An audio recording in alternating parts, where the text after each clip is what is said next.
आज मस्त असं चटपटीत मिरचीचं लोणचं बनवलेलं आहे। अगदी गावरान पद्धतीने, गावाकडच्या पद्धतीने हे बनवलेलं आहे। आणि हे लोणचं बनवत असताना मी तेलाचा बिलकुलही वापर केलेला नाहीये किंवा कोणतेही मसाले याच्यात मी वापरलेले नाहीत। अगदी साध्या पद्धतीने हे केलेलं आहे। हे आता तुम्ही बघू शकता, खूप छान मस्त असं झालेलं आहे। हे आता मी 2 दिवसापूर्वी भरणीमध्ये भरून ठेवलं होतं, त्याला पाणी सुटायला मस्त सुरुवात झालेली आहे। आता हे आता जसं जसं मुरेल तसं तसं ह्याची चव वाढते। चला तर मग बनवूया अगदी पटकन होणार असं मिरचीचं लोणचं। यासाठी मी इथे अर्धा किलो गावरान साध्या लहान आकाराच्या ज्या मिरच्या असतात आणि त्या चवीला तिखट असतात त्या मिरच्यांचा वापर केलेला आहे। ह्या मिरच्या चवीला खूप छान लागतात, त्याच्यामुळे ह्याचं लोणचं केलेलं चांगलं कधीही। जर तुम्हाला दह्यातली मिरची करायची असेल तर त्यासाठी तुम्ही कमी तिखट असलेल्या लांब आकाराच्या मिरच्या वापरू शकतात। तर इथे माझ्या मिरच्या धुवून झालेल्या आहेत। याला मी काय केले, स्वच्छ कपड्याने पुसून फॅनच्या हवेला थोड्या वेळ ठेवलेला आहे, कारण कुठलंही लोणचं हे पाण्याच्या संपर्कात येऊ द्यायचं नसतं। याला पाण्याचा हात वगैरे लागला किंवा ह्याच्यात पाण्याचा अंश जर राहिला तर लोणचं खराब होण्याची शक्यता असते। त्यासाठी ह्याला व्यवस्थित चांगलं कोरडं किंवा करून घ्यायचं आहे। एक थोड्या वेळ मी सुकेपर्यंत फॅनच्या खाली ठेवलेलं आहे हे। तर ह्या मिरच्या कट करून घ्यायच्या आहेत आपल्याला। तर अशी उभी मिरची धरून असं मध्ये काप द्यायचा आहे। याच प्रकारे आता मी ह्या सर्व मिरच्या कट करून घेणार आहे।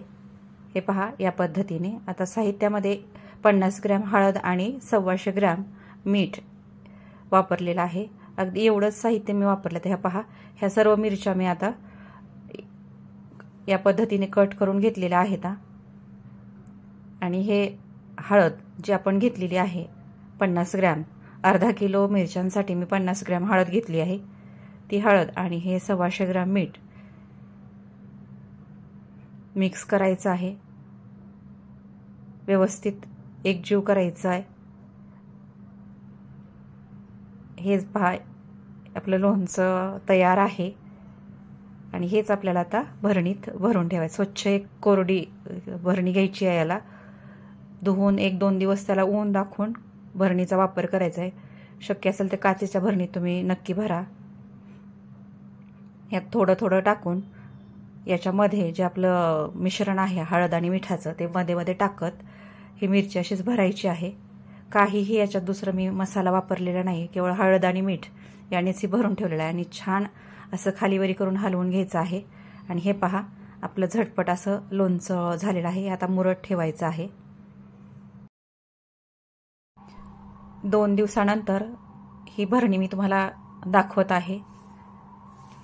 मस्त पाणी सुटलेलं आहे मिरच्यांना, आणि जे आपण मीठ आणि हळद टाकली होती मिरच्यांमध्ये ती पूर्णपणे ह्या मिरच्यांना लागलेली आहे। आणि मस्त चटपटीत असं हे मिरचीचं लोणचं दिसायला लागलेलं आहे। आता हे जसं जसं मुरल तसं तसं याला छान चव येते। आणि मस्त मुरल्या की हे तेलामध्ये तळून खायला खूप चविष्ट लागतात। थोडीशी काळजी हेच घ्यायची की मिठाचे प्रमाण हे योग्य ठेवायचं, मीठ कमी टाकायचं नाही। मीठ कमी टाकलं तर मिरच्या काळ्या पडतात। आणि हे लोणचं केल्यानंतर भरणी तशीच ठेवायची नाही। सकाळी आणि संध्याकाळी ती खालीवरी करून व्यवस्थित हलवून घ्यायची, जेणेकरून त्याच्यातलं जे सारण आहे ते सगळ्या मिरच्यांमध्ये मुरलं गेलं पाहिजे। मग आणखीन मस्त अशी चव येते ह्या मिरच्यांना।